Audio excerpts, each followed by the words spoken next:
deeply grieved, even to death, remain here and stay awake with me. In the name of God, who walks us through the valley of the shadow of death. Amen. Here we are at Emmanuel in church. The altar is ready for Palm Sunday, and the palms have been delivered. We have sung all glory, laud, and honor, but something is not right. We're not together in this place. We're all so disoriented these days. Everyone is complaining that they've longed to have time to do these home projects, long awaited, to clean out that closet or garage, to organize our clothes or pictures. But we find it hard to summon any energy to do this. For there is a greater sorrow and tension hanging over us all. It seems to me that this year, a year unlike any other, is the opportunity to truly understand what it felt like for Jesus and the disciples in those last days. Today, Palm Sunday, we remember Jesus' entrance into Jerusalem. In our Sunday Forum class study on Zoom, we've learned that Jesus' entrance into Jerusalem is contrasted in the Gospels with another entrance that same day on the other side of town, the entrance of Pontius Pilate and the Roman imperial cavalry and soldiers. Pilate's procession was an imperial procession, proclaiming the power of the Roman Empire with swords and soldiers.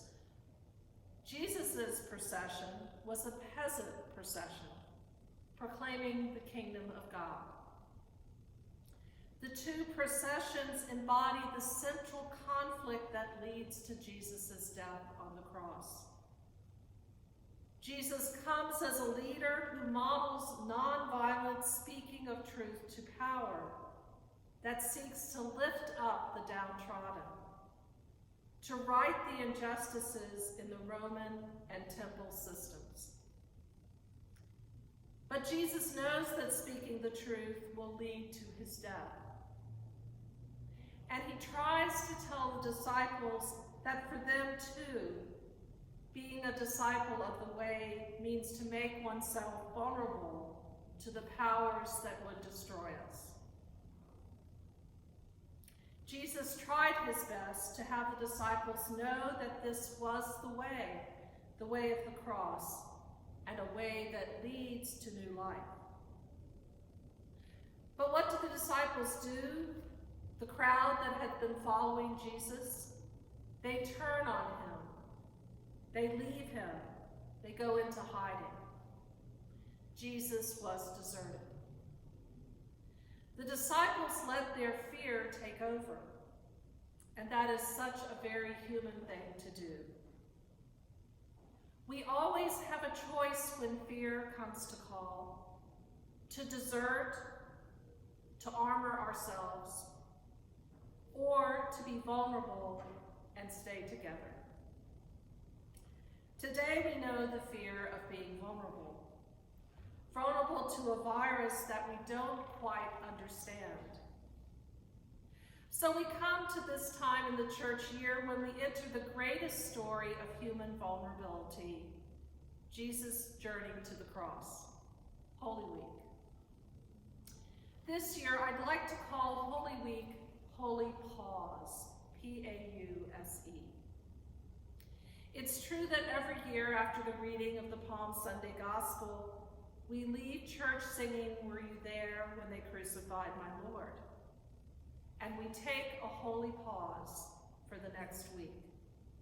We sit with Jesus in quiet contemplation of his last movements that week in Jerusalem, the cleansing of the temple, his visit to Martha, Mary, and Lazarus in Bethany, the Last Supper, the Garden of Gethsemane.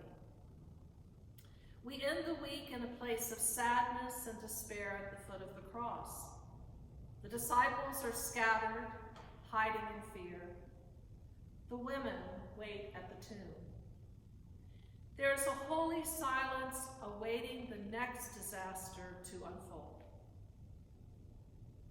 We're in that same place, at the foot of the cross, separated from our communities, waiting for the next fearful news to drop, the deaths to increase, the infections to soar.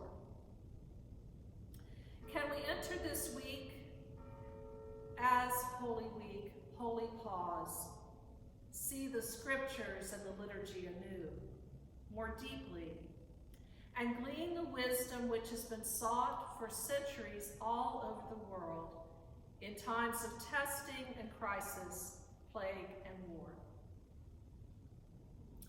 I'd like you to think of this image of our week in Holy Week, our holy pause at this time. I'd like you to think of a suspension bridge over a deep ravine. And a group of us are coming to the bridge in the dark. We need to cross the ravine to get to new life, to health, to well-being, to the new normal. But we're afraid.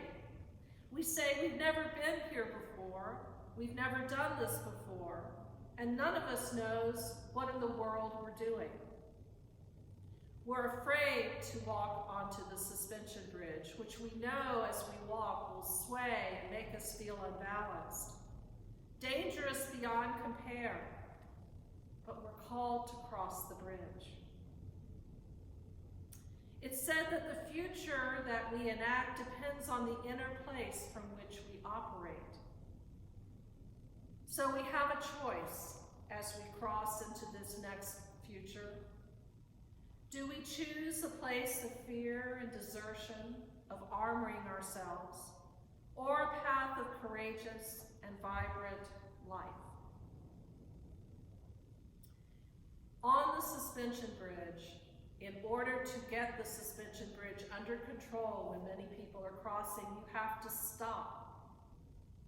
And then you need to march together across the bridge. You have to let go of the tendency to want to do it your way and at your speed. You have to walk together, carefully, slowly. In communication, perhaps not touching, of course, but in communication with one another, for you all to make it across the bridge. So this Holy Week, this Holy Pause, think about what behaviors you're invited to let go of in this time. And then what behaviors or ways of being are beginning to emerge for you.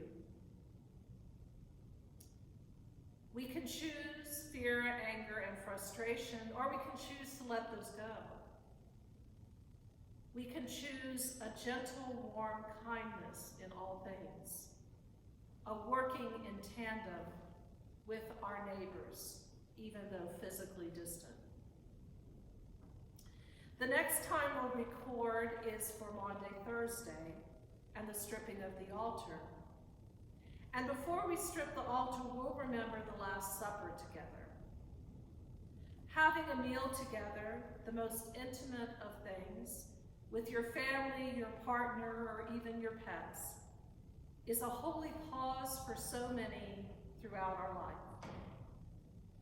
But it seems that many of us have lost that holy pause as we eat on the run, going from activity to activity, eating in restaurants more than we eat at home. But our ancestors, the Jewish people, especially in the time after Jesus' death, after the destruction of the temple, began to build their new traditions around the Sabbath.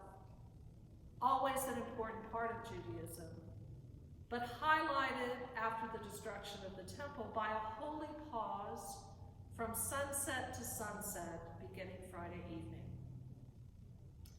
In this time of COVID-19 and stay-at-home orders, we're forced to eat together at home.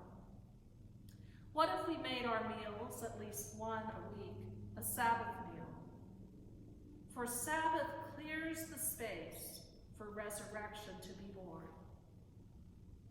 The woman at home lights 2 candles and a meal is presented to the family, much like we light the altar candles and present the Eucharistic feast.